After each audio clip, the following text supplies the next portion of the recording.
Agora sim, Luiz Kawaguchi, eu já passo para você um dos destaques que o Luca trouxe para a gente, além dos desdobramentos de hoje da guerra. Quero ouvi-lo a respeito do que você viu por aí nesta quinta-feira.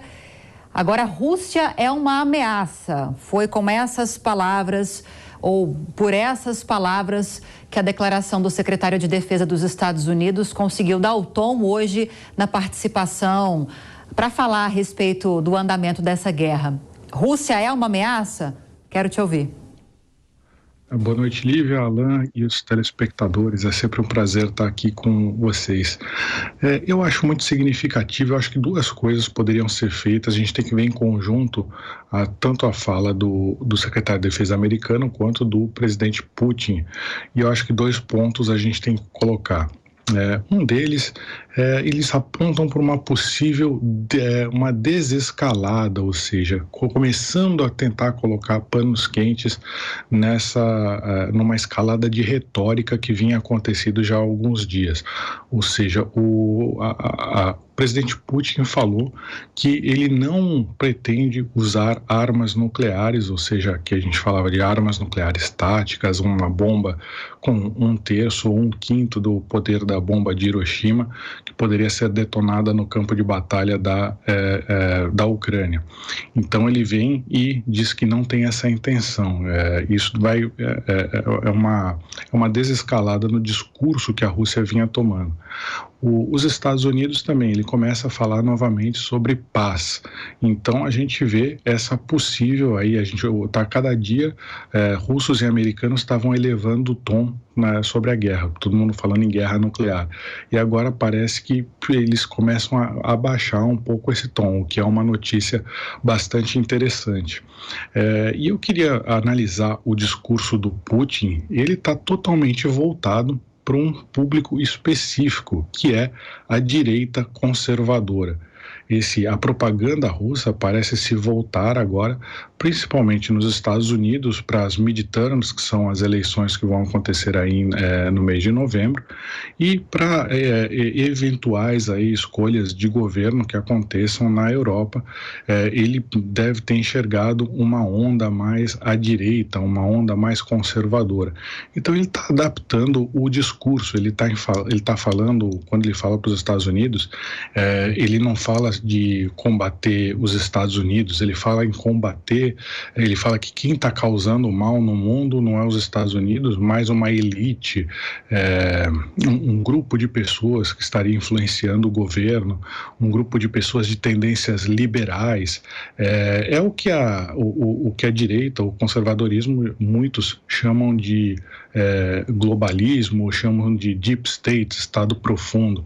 Então, não que o Putin acredite nisso, mas ele está fazendo uma espécie de canto da sereia para a direita conservadora, para tentar falar, olha, a Rússia tem valores como religião, família, propriedade, os valores que são muito caros à direita. Não que ele esteja preocupado com isso, ele não está, mas ele quer que haja uma identificação entre eventuais novos governos de direita com o governo da Rússia, para dar uma legitimidade à guerra, colocar a Rússia como se fosse a vítima dessa história toda, a vítima de Estados Unidos, de uma OTAN opressora que está cada vez mais se expandindo em direção à Rússia. Isso tudo é um discurso totalmente calculado para tentar enganar a direita, para tentar enganar republicanos e legitimizar, dar legitimidade à guerra. Ou seja, a gente tem que lembrar que, por mais que ele critique deep state, por mais que ele critique globalismo, ele não usou essas palavras, mas são as palavras que a direita usa, ele, na verdade, está tentando dar legitimidade a alguma coisa que não pode ser legitimizada, que é você atacar com mísseis, com bombas, com exércitos e com tanques um país vizinho e você anexar terra. Como que ele vai defender famílias se ele está destruindo as famílias? Como que ele vai defender propriedade se ele está lá anexando terras de um país vizinho?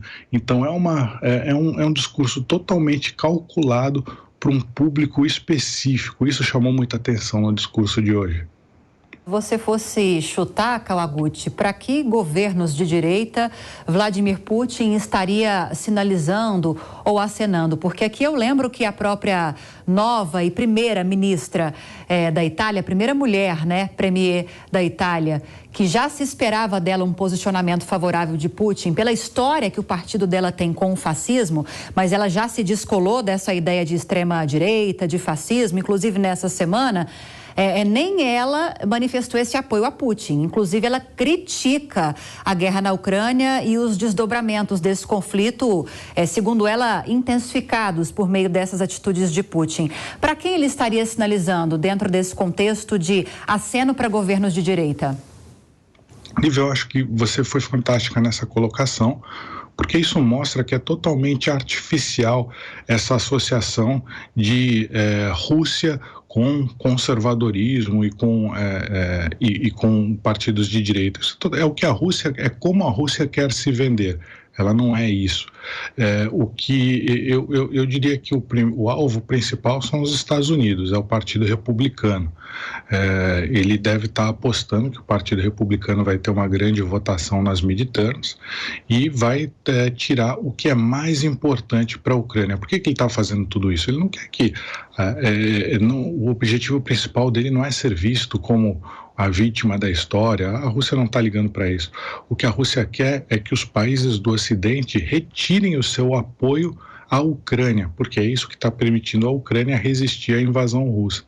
Então, se entram deputados parlamentares mais republicanos, mais à direita, ele está falando para esses parlamentares para, num prazo um pouco maior, retirar o apoio sobre a Ucrânia. A mesma coisa para países europeus, eu acho que é o segundo alvo dele.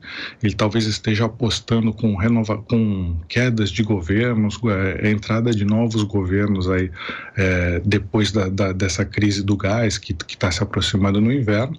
E, em terceiro lugar, o que se chama de Sul Global. Aí o Brasil está incluído, que são países em desenvolvimento, muitos deles prioritariamente na África, que é a principal área que ele quer influenciar, a África e o Oriente Médio, e também, é claro, aqui na América do Sul.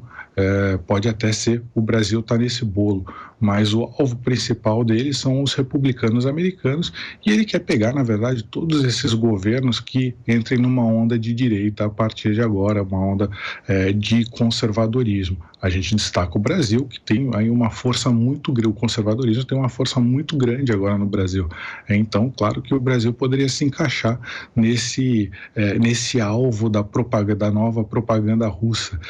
Eles atacam até, por exemplo, a questão de religião. Agora eles mudaram o discurso deles, falaram, olha, agora a invasão na Ucrânia é porque é por causa de religião. A Ucrânia está cheia de seitas satânicas, então a gente tem que livrar a Ucrânia de seitas satânicas. É mais um episódio da guerra de informação russa, e a gente tem que ficar de olho para não cair nesse canto da sereia. Agora, Galo, quero te ouvir a respeito justamente desses discursos que foram feitos hoje.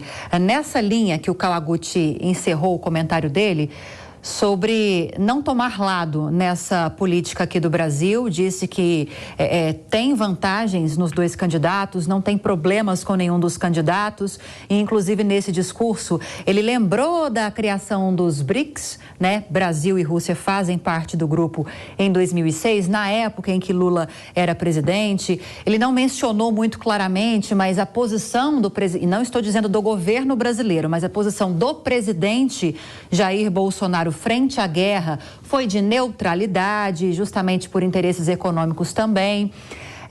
Será que nessa linha que o Kawaguchi disse para a gente, há um interesse de mirar o Brasil com esse discurso mais conservador agora de Putin?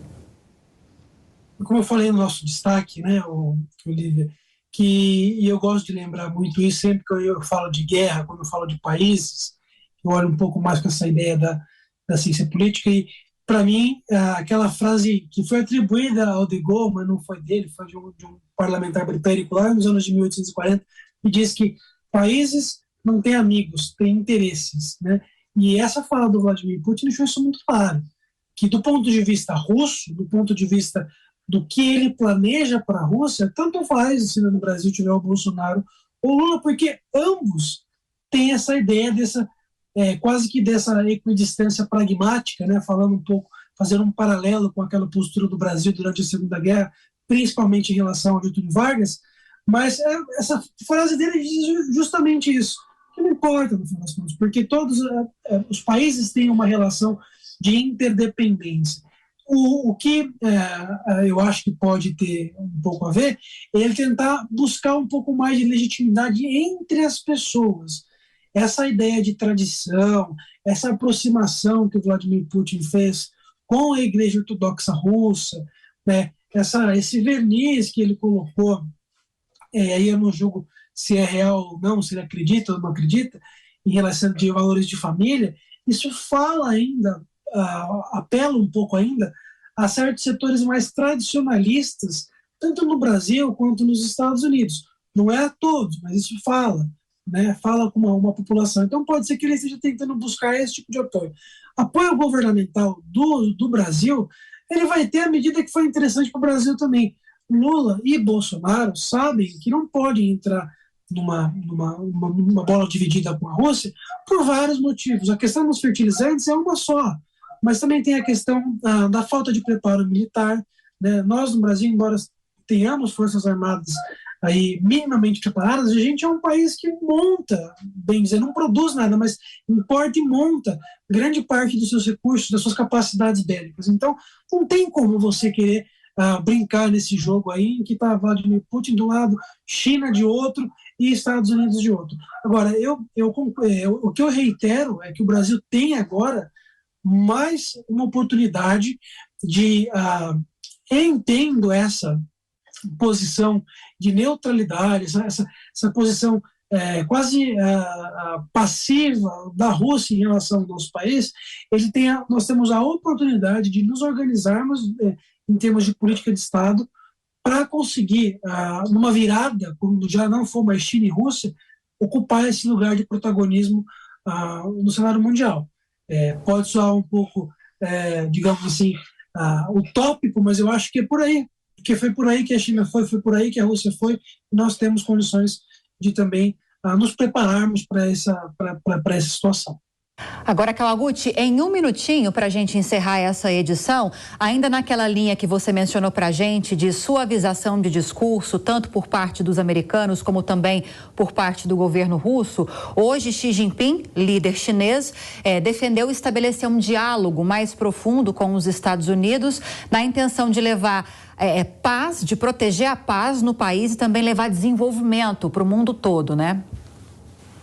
Eu acho que isso tem a ver com o discurso do Putin também. O Xi Jinping é um aliado de ocasião do Putin. Ele está comprando energia, e está comprando energia barata e está vendendo produtos para a Rússia. Então, a Rússia vai ficar com medo de perder esse aliado de ocasião para os Estados Unidos. Por isso que ele está suavizando o seu discurso. Eu aproveito para convidar aí, Lívia, você e os telespectadores, o Alan também, a acompanhar os bastidores dessa cobertura aqui que eu estou fazendo da guerra da Ucrânia. Estou colocando pelo Instagram, o meu Instagram é Kawa, K-A-W-A, repórter, tudo junto. Estou colocando todo dia aí as notícias diárias e bastidores, fotos, vídeos aqui da Ucrânia. E agradeço aí se puderem acompanhar essa cobertura em tempo real. Convite feito, quero agradecê-lo mais uma vez, Luiz Kawaguchi, nosso jornalista convidado que está na Ucrânia, e também estendo esses agradecimentos a você, Alan Galo, analista do Centro Mackenzie de Liberdade Econômica. Obrigada pelos comentários de hoje, uma ótima noite a vocês.